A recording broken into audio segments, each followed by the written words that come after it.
the way I define it, a crisis of memory is a moment of choice faced by both individuals and collectivities about the remembrance of the past. How are we going to tell the story of the past? This also has to do with how we envisage our present and our future, right? So really what is in question here is the question of self-representation, because who we are is in large part determined by the stories we tell about our life, about our past. And so when it comes to these moments of these crises of choice, usually it refers to an event that was somehow either traumatic, right, or problematical in some way, where there are differences of opinion or different ways of looking at it. And what I try to show in my book is that the way people represent their past, both as individuals and as nations, if you will, evolves over time.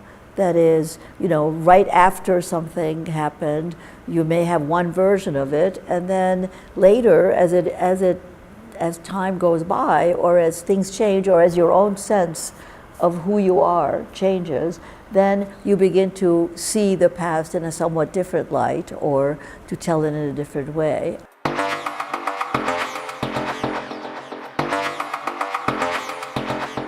In my book, I study the way certain texts or individual texts create a version which sometimes for a while can have a collective effect.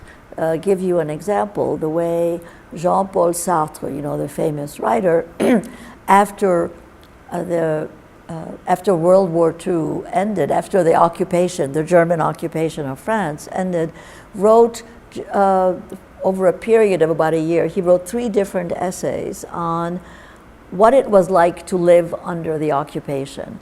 And these essays were reprinted, in various places. And, I'm not saying that everybody said, oh yes, this corresponds to, this was exactly my experience, but a lot of people felt that, yes, he has gotten our experience. And partly he got that experience because he gave them a version of themselves that they could live with, He explained to the French, we had a hard time, everybody in France had a hard time with the occupation, and in various ways. And yet, so he didn't seem to be lying about anything. He had his own, he presented a version that was acceptable to people. I think films do the same thing. Artistic and literary productions help to shape collective memory. That is one of their values.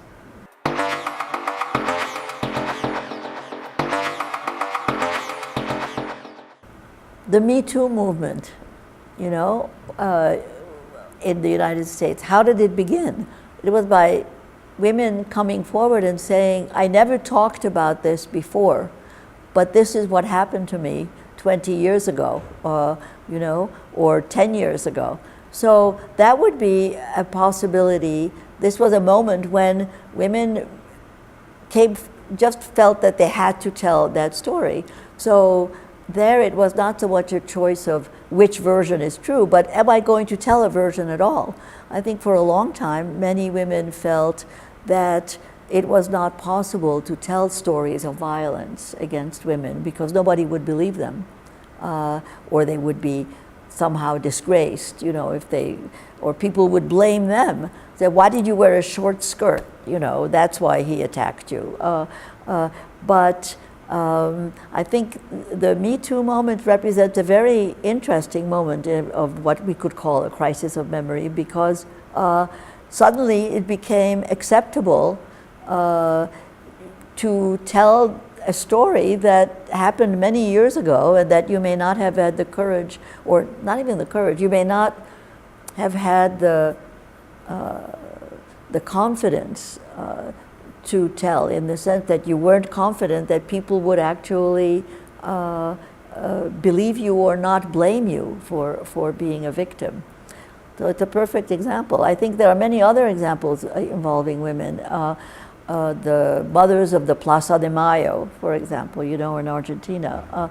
I mean, this didn't only affect women, obviously, the disappeared in Argentina, but it was women who organized this. And one of the things they wanted to do was to not allow people to forget what happened to their loved ones, right? I mean, they walk around with pictures of the children that they lost.